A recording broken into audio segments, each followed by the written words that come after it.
mais aussi xam nga ci ARPL yi bëri na ci ñoo xamante ni dañ la mere woon bokk na si waa Dakar Live seen patron moom tam Mass. waaw moom tey kii Abdou xanaa waaw mais nekk na ma baal. léegi waaw Mass nekk na ma baal. comme tey man j'ai pas invité ki nga xamante ni moo di Aïssatou Diop Fall. femme d'affaires wala Aïssatou patronne de presse mais la journaliste. et que on en a nu ñu koy waxatee sax profité pour un peu parler des médias. pour parler de la presse des femmes de médias itam. ak li nga xamante ni moom lay traversé mais Aïssatou peut-être dama ay jamono ci ginnaaw. dañ doon gis ay jokkar major entre yow ak ay consoeurs peut-être mën naa tudd ay tur comme mën naa ko bañ a def peut-être mais mu tudd tur voilà ba ci tout récemment ci ay mariage ak yooyu nga jàpp ni itam peut-être yooyu itam c'est à éviter surtout que yow 25 ans nga def ci métier bi ñun ñëpp peut-être kenn ku nekk wax nañ mënoon juum sax nga ni woo di ñu conseil comme ni nga koy faralee di wax ci sa direct yi tey est-ce que du yooyu itam c'est pas à éviter ci yow non xam nga fii Ndack pour moi y a rien à éviter ou à permettre. On est dans l'espace public. On ne se réveille pas un matin pour dire écoute je vais parler d'un Ndack ou écoute je vais parler de ceci. C'est l'actualité qui décide pour nous. Aujourd'hui je pense que moi en tout cas c'est la première fois que je vois une série de mariages, toute une série de mariages de concerts. Ma leen souhaiter dëgg-dëgg mes meilleurs vœux si seen ménage yi. Mais nous on l'avait dit comme ni ma wax rek xam nga dafa am effet grossissant. ñun dañ ne te même période boobu. C'était parce que y avait la manif des Jakartamen. ma ni aujourd'hui y a une série de mariages et il y a une dichotomie parce que y a des Jakartamen qui ñi nga xam ne ñi ngi ñaxtu. Sénégal léegi on n'a même plus le droit en tout cas man même su may kaf sax. Après la presse people da koy jël taayu ko wax ci loo xam ne de base c'était même pas de nous on le disait en rigolant. Pourtant moi tous les jours Ndack je suis là devant toi mais tous les jours toi honnêtement. mais doo romb YouTube man damay romb sa TikTok nii gis ñu kenn dama live kenn dama waxal yu garaaw. man ne dama si ma déglu ma ne mais qui est-ce qu'il parle de moi ou il parle de quelqu'un d'autre. Pourtant je suis pas là à riposter ou à répliquer ben je le fais pas su ma naroon nekk dans la réplique mais où je vais trouver le temps moi de travailler ba pare Ndack man maa nekk ci espace public bi man maa taxaw di wax sama xalaat. fii y a combien de journalistes. ñuy wax seen xalaat on n'est pas nombreux. les filles journalistes les journalistes femmes. qui font comme moi est-ce que bëri nañ fi. citez ay non y en a pas. yow de sa style bopp nga. waaw mais comme ni ma wax xam nga ku ne ak son regarde tailleur yi sax dañu am seen spécialité. pourquoi nos journalistes dañu am suñu style bopp. pourquoi maintenant comme ni ma wax xam nga ku bañ Aïssatou Diop Fall. man je perds pas mon temps à essayer de me faire aimer de cette personne-là parce que ak loo mën a def mais cette personne me détestera toujours. mais qui bëgg Aïssatou Diop Fall avec ses folies ses dingueries ses conneries et tout ça bah écoute cette femme-là cette personne-là mais elle aimera toujours Aïssatou Diop Fall loolu mënuma ci dara mais moi je suis pas là à essayer de parce que comme ni ma wax rek moi la capacité que j'ai d'encaisser des coups heureusement que j'en donne pas beaucoup mais c'est que quand j'en donne ça fait mal mais comme ni ma wax loolu yëpp amul solo xam nga yooyu sont des choses inhérentes à la vie publique. J'ai une existence publique que j'accepte. Heureusement que je sais garder ma vie privée. Man lépp loo dégg sama vie privée. xamal ne xew na divorce bi ba ko nit ñi di yëg am na lu yàgg nit ñi doo ko yëg. mariage tamit amoon na lu yàgg nit ñi doo ko yëg. accouchement am na lu yàgg nit ñi doo ko yëg man lépp loo dégg ci man. sama vie privée. te déggoo ma démentir mooy salaat bi mooy dëgg la te ma la par contre dëgg bi nag boo ko xoolee ci temps bi mooy gàtt am na 4 mois avant ou am na 1 an avant parce que damaa judd j'ai pas choisi moi cette vie là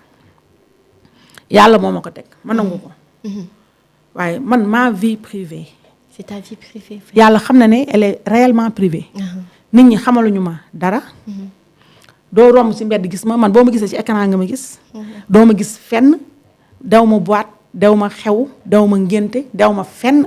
je ne sors pas sama ruq laa toog jàpp sama sagaru ñaambur te lu ma dérangé bariwul dugguma ci yëfu jàmbur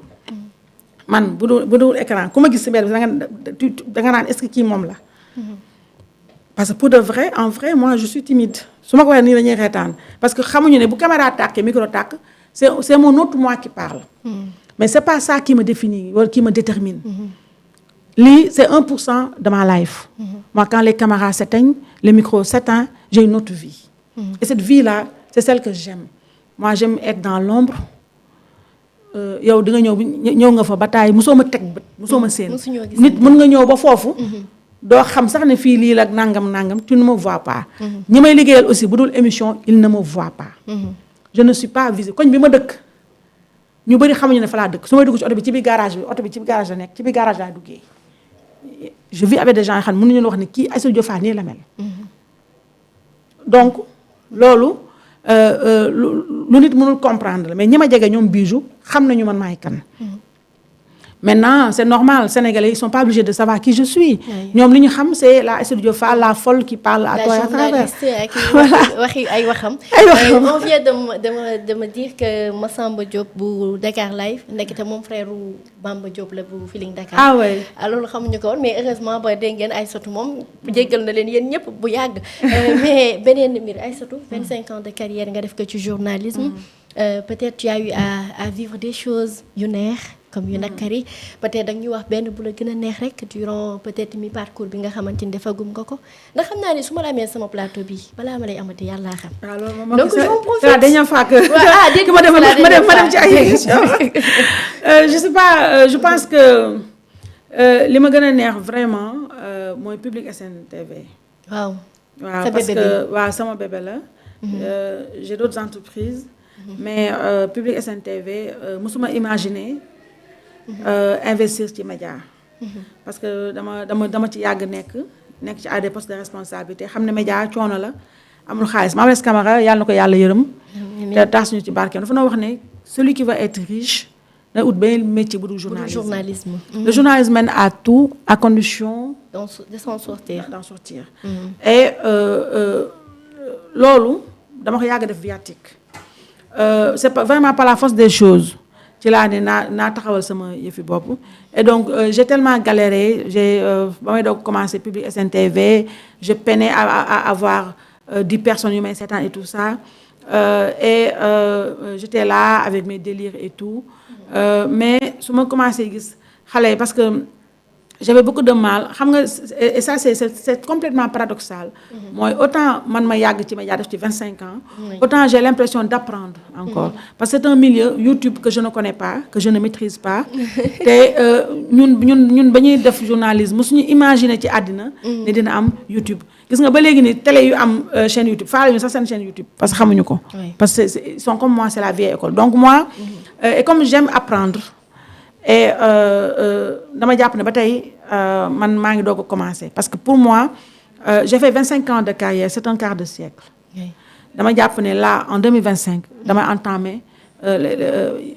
yàlla moo xamee sa yeneen 25 ans ci sama carrière inchallah et donc ci 25 ans yooyu xam nga am passion ci média yàlla suturaal la nga taxawal dara c'est pas évident pour personne rawatina ci man parce que man on ne pardonne rien du tout wax nga ko léegi lu ñëpp di def man su ma ko defee mu def bruit parce que c'est vrai tolluwaay bi la et donc je suis très regardante ci beaucoup de choses j'écoute aussi je ne suis pas dëgëruma bopp rëyuma aussi comme ni ko nit ñi xalaate su ma rëyoon du ma ñëw fii rëyuma nit laa boo xam ne su ma defee erreur dama koy nangu dama ragal tooñ tamit tey su ma tooñee ba xam ne tooñ naa bien que neexuma moo tax bëgguma tooñ parce que je n'aime pas jégalu mais ay jullit lañu mais nga taxawal dara dans des moments très difficiles parce que ma may taxawal Public SN TV c'était un peu à l'arrache à la hâte parce que je venais ma amoon ay problèmes Futurs Médias et amatu moon fu ma feeñee ma ni tey comme xeexkat laa nag ma ni tey mënuma je me vois mal me recommencer ailleurs donc la seule possibilité que j'avais mooy ñaar sax laa amoon ou ma bàyyi média concentré wu ci sama benn activité bi ou ma demal sama bopp ci laa tafee dafa sama bopp Bijou xam na ci dara j'ai perdu mon investissement de base j'ai perdu presque 200 et quelques millions